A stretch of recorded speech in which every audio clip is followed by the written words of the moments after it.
To be strong, Europe has to be united. The message from Dutch Prime Minister Mark Rutte as he hosted European Commission officials in Amsterdam to mark the start of his country's EU presidency. The migrant crisis is set to dominate the 6-month term. The Commission says it's far from satisfied with Turkey's cooperation in stemming the flow of people and wants to see more team spirit in the EU.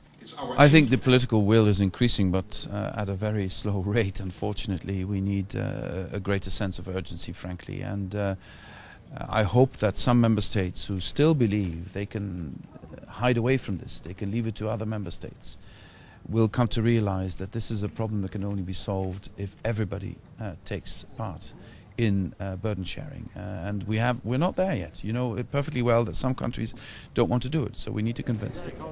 Rutte said that he was relatively optimistic that the EU could strike a deal with Britain on reforms at a summit next month, that ahead of a referendum on Britain's membership. Rutte is seen as being well placed to handle the negotiations.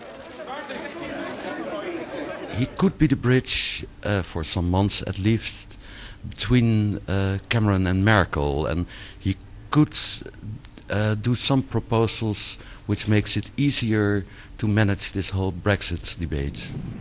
But the EU presidency comes amid political turbulence in the Netherlands. There are cracks in the government, and polls show the populist far right in better standing. Our reporter says the Dutch presidency has an ambitious programme, but at the same time there's trouble in the government coalition. Dutch journalists speculate that it could fall apart after the presidency, and there could be snap elections soon. Frans, Amsterdam, euronews.